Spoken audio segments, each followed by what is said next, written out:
পাকিস্তানের হামলায় তালেবানের ২২৮ জন নিহত এবং ৩১৪ জন আহত হয়েছেন। ইসলামাবাদের দাবি ৭৪টি তালেবান পোস্ট ধ্বংসের পাশাপাশি ১৮ জনকে আটক করেছে তারা।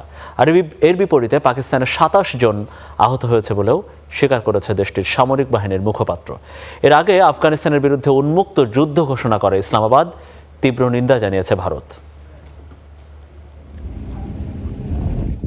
পাল্টাপাল্টি হামলায় জর্জরিত হওয়ার পর এখন সতর্ক অবস্থানে দুপক্ষই। পাক আফগান সীমান্ত তাই এত থমথমে, যেন হুকুমের অপেক্ষায় তারা।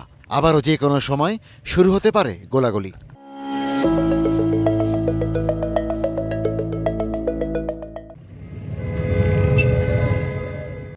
সীমান্তের ওপার থেকে একের পর এক হামলার জবাবে তালেবান সশস্ত্র যোদ্ধাদের বিরুদ্ধে বৃহস্পতিবার বড় ধরনের অভিযান শুরু করে পাকিস্তান।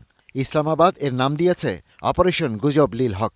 এই হামলা কেবল সীমান্ত এলাকাতেই সীমিত থাকেনি।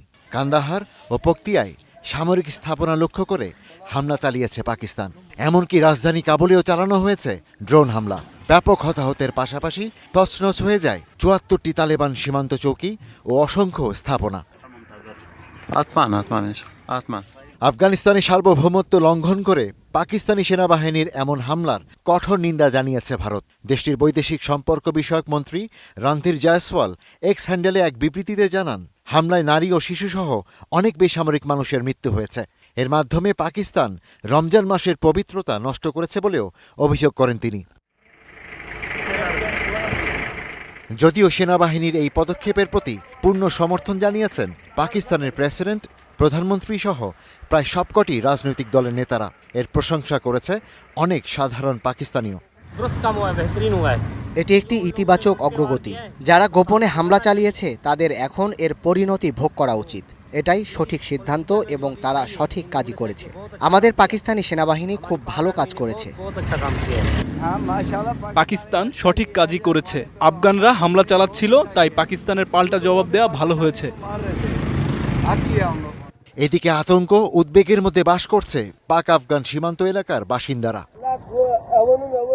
সীমান্তের মানুষ সবাই গত রাত থেকে দুশ্চিন্তায় রয়েছে। আমরা দুই দেশের কাছে সীমান্ত খুলে দেওয়ার অনুরোধ জানাই। আমরা মানুষ, এই সীমান্ত থেকেই আমরা জীবিকা নির্বাহ করি। বিশ্লেষকরা বলছেন, আগামী কয়েক ঘন্টায় পরিস্থিতি কোন দিকে গড়ায় তা নির্ভর করছে তুরস্ক ও আরব আমিরাত সহ মুসলিম বিশ্বের নেতাদের পদক্ষেপের উপর। Ishtiaq Hossain, star news.